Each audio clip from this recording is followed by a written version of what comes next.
Hello, everyone. This is Linda Jo Heffner, the author of Tainted Seas, My Sailor Story.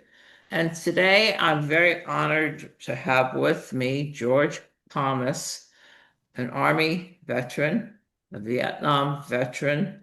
And this is not the first time I've had George on for an interview, but George has a very interesting story, which he has told me, and I feel it's something that everyone should hear. So we're going to let George take over now. George, the floor is yours, and you can tell us about your experience, the story that you shared with me. Over to you, George. Oh, thanks a lot, Linda. First of all, I want to thank you for your awesome book, Tainted Seas. I Yeah, got, I see that. I read it, and I really enjoyed reading what you wrote. And I hope everybody watching I this. made a promise to my husband, uh, in honor of my husband, that I would honor our veterans, and I'm trying very hard to keep it. Not only that, you hit on everything. You hit on Agent Orange Well, it's all true in that story. and what it's done to a whole generation of veterans, Vietnam veterans. Yes. And God bless your husband. God bless the hundreds of thousands of Vietnam vets that have died from not only Agent Orange. You got five other. There was Agent Orange was only one herbicide used in Vietnam. Then you got Agent Green, Agent Purple, Agent Blue, Agent White, Agent Pink. They started spraying these chemicals in 1961 against the advice of Dow Chemical Company. Dow Chemical Company admits that these herbicides cause illnesses and even death, and they ignored it. They went ahead and they sprayed from 1961 to 1970. I happen to be one of the victims still alive yet, which is a miracle. Um, I lost all my friends. A lot of them died in their 20s after Vietnam of cancer. Okay, guys I grew up with went to Vietnam. And the first time I experienced the throat cancer, I had stage 4 throat cancer. I came back from Hawaii, I was shaving, I had a lump in my neck. I had stage 4 throat cancer. Two tumors, one on my neck and one on the base of my throat. I had 36 radiation treatments to the right side of my throat.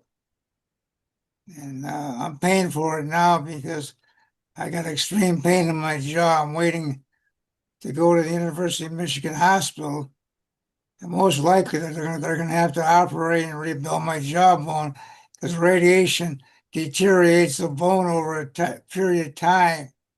It affects the nerves. So I'm in extreme pain, and I'm on pain medication right now, Linda, as we talk. And the feeding tube, Sorry, what is that again? You didn't come across with that. this is a feeding tube. This Okay. keeps me alive. Because anything I eat or drink, I can drink a sip on a little bit of water because without the water, I can't talk. But So if whatever you eat goes through that feeding tube, comes from that oh feeding no, tube. no, what I eat. This is what I eat. I can show you. Let me show what I 7 cartons. Let me show you.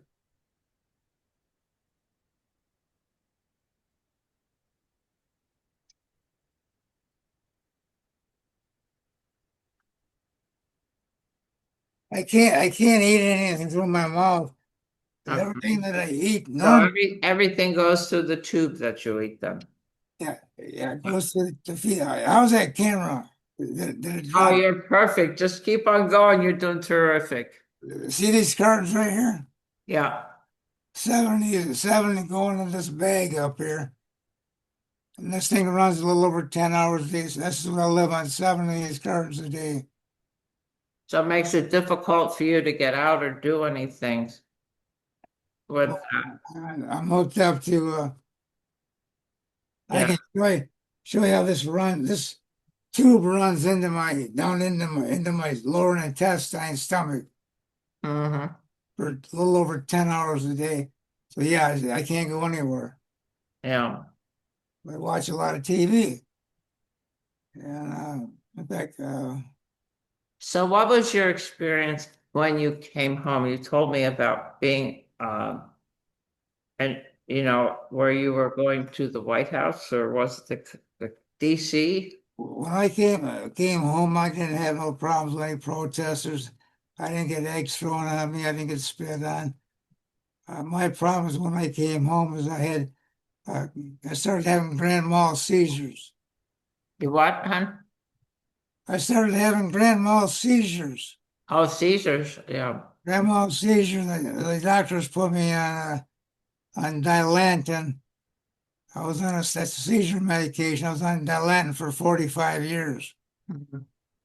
And seizures are one of the complications of Agent Orange poisoning.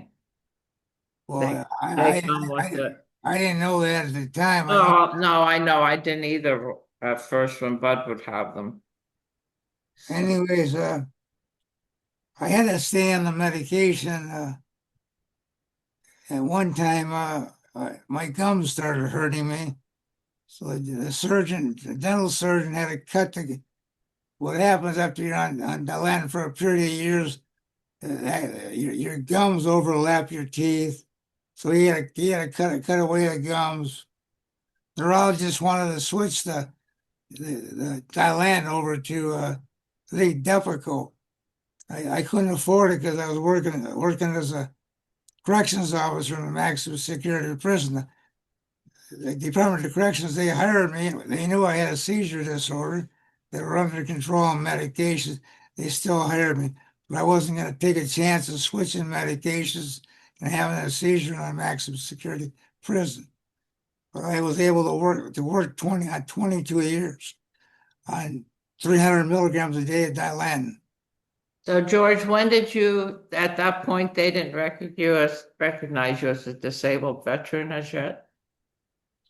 Well, they did. I had PTSD. Okay, And so I had PTSD.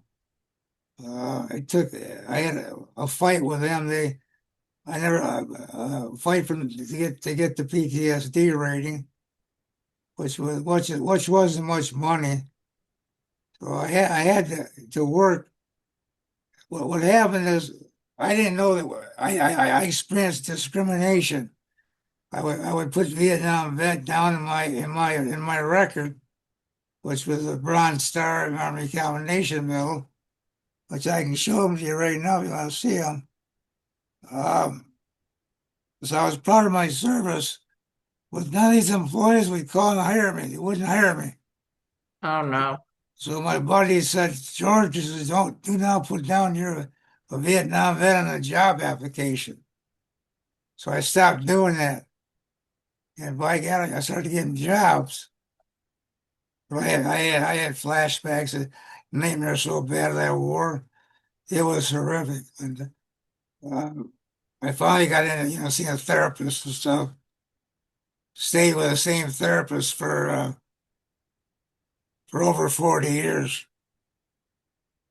That's good that you found someone to help. They're doing a lot more with it now with dogs, therapy dogs.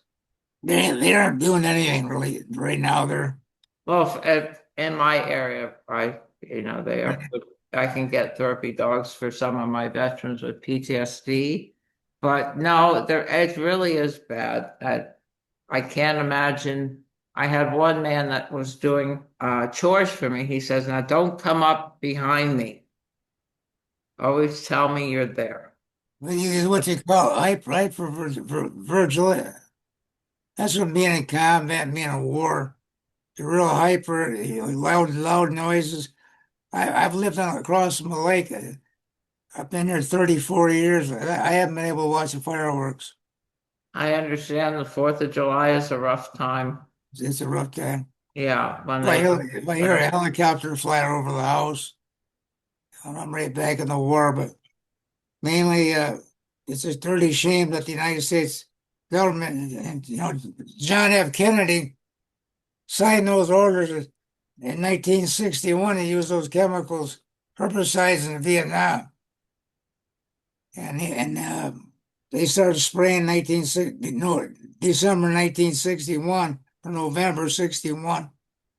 And Admiral named Elmo Zumwalt, you probably heard of him, haven't you? I know that, yes. I go ahead, but the people He, out there probably don't tell them. he carried out Kennedy's orders to use those chemicals in Vietnam.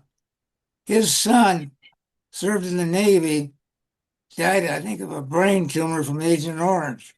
I You know. knew that, didn't you? I know, and he always Cancer. He died from cancer from Agent Orange. I know, and he was like broken from it. The idea that he Only about 40 years old. And but they knew the chemical companies knew those chemicals were deadly, and they still went ahead and used them. And they mixed them with the most potent chemical in the world at the time, uh, dioxin. dioxin is what I like to call it because there are different kinds of it.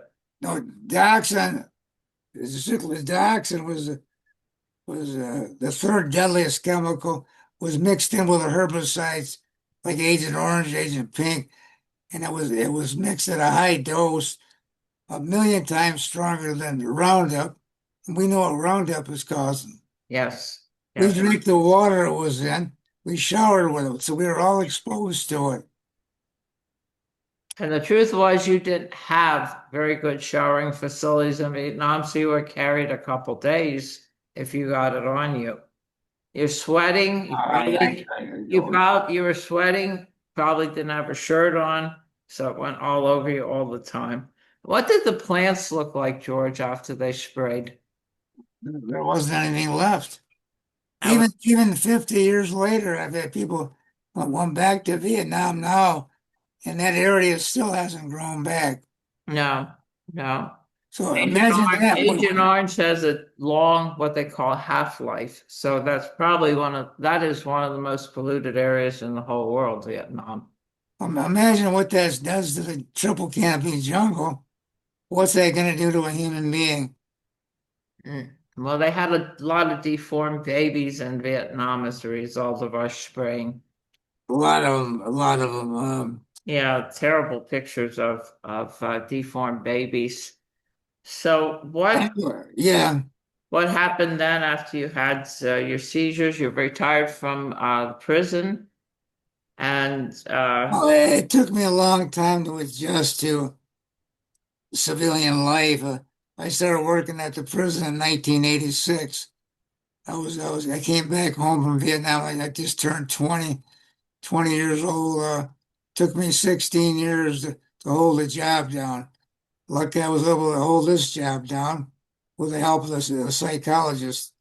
Um, so I started working at the prison in 1986, retired in 2005 with 22 years of service to about my military time out.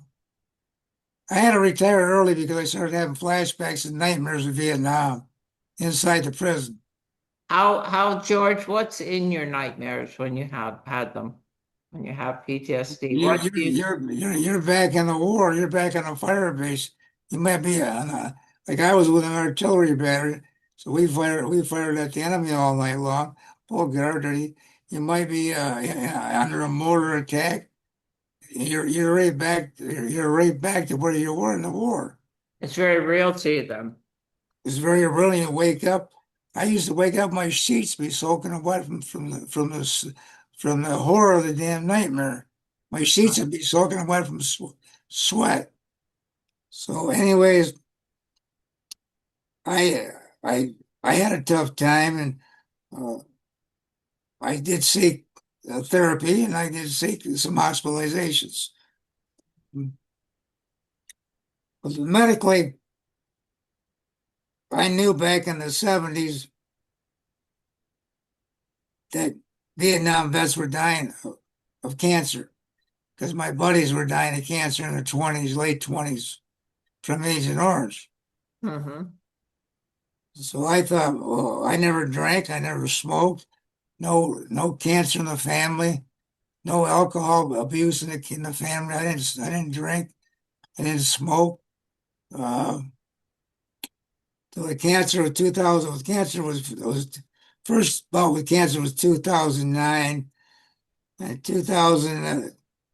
Shortly afterward, I started. Well, even before that, I had severe high blood pressure, Right, that's one of the symptoms and too. they can't control that.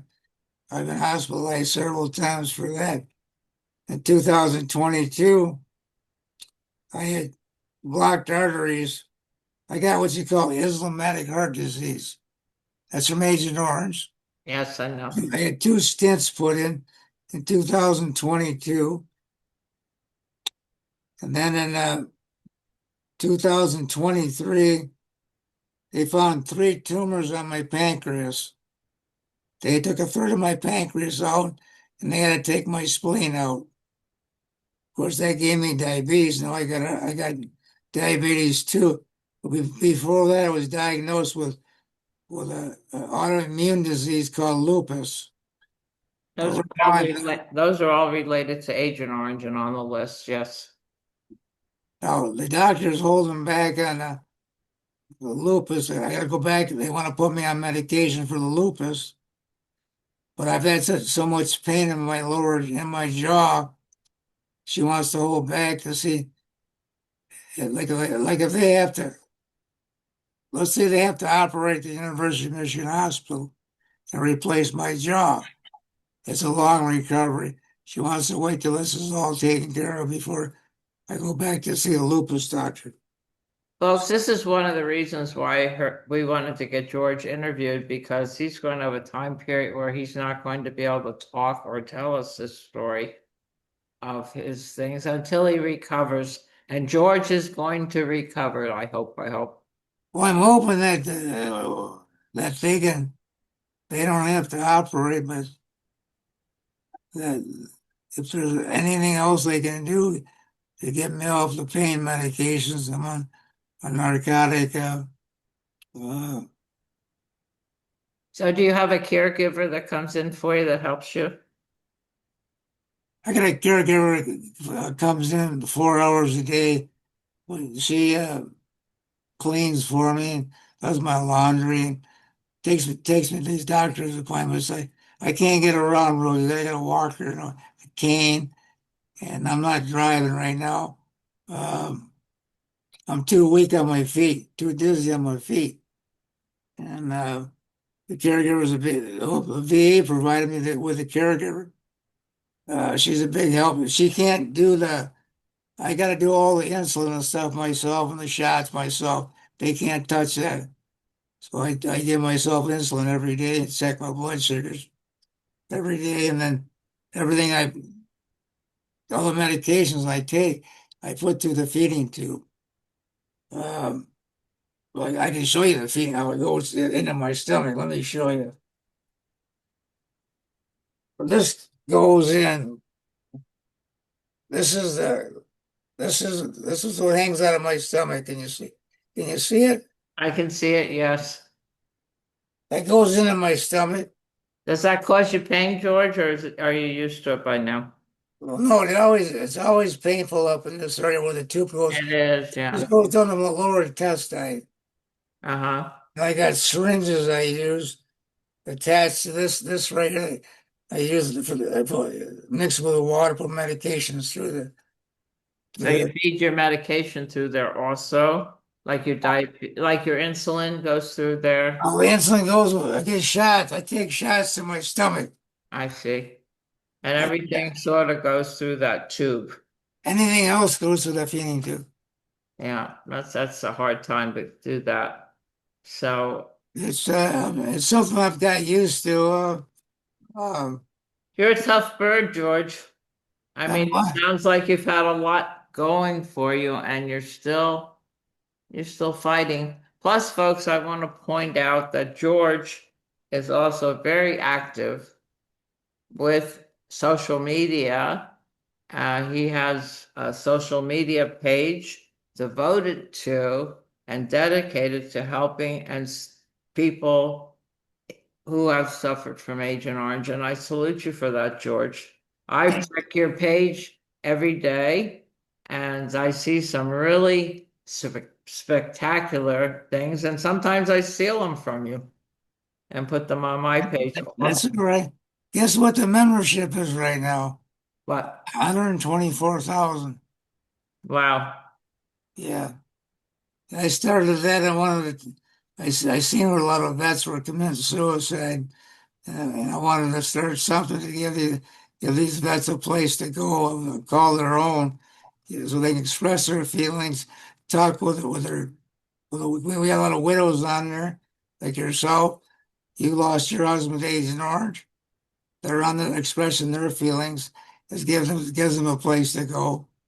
well, this is good. I'm glad. I'm glad I started. One of the things I notice when I interview my vets, that they are very lonely. So, so anyway, I got to notice that our time is running out. So, George, I'm going to have to close. If you want, we can come back again with the rest of the story. And folks, I was very honored today to have George on today, and we'll get him back up here again. Remember George in your prayers. Keep him safe.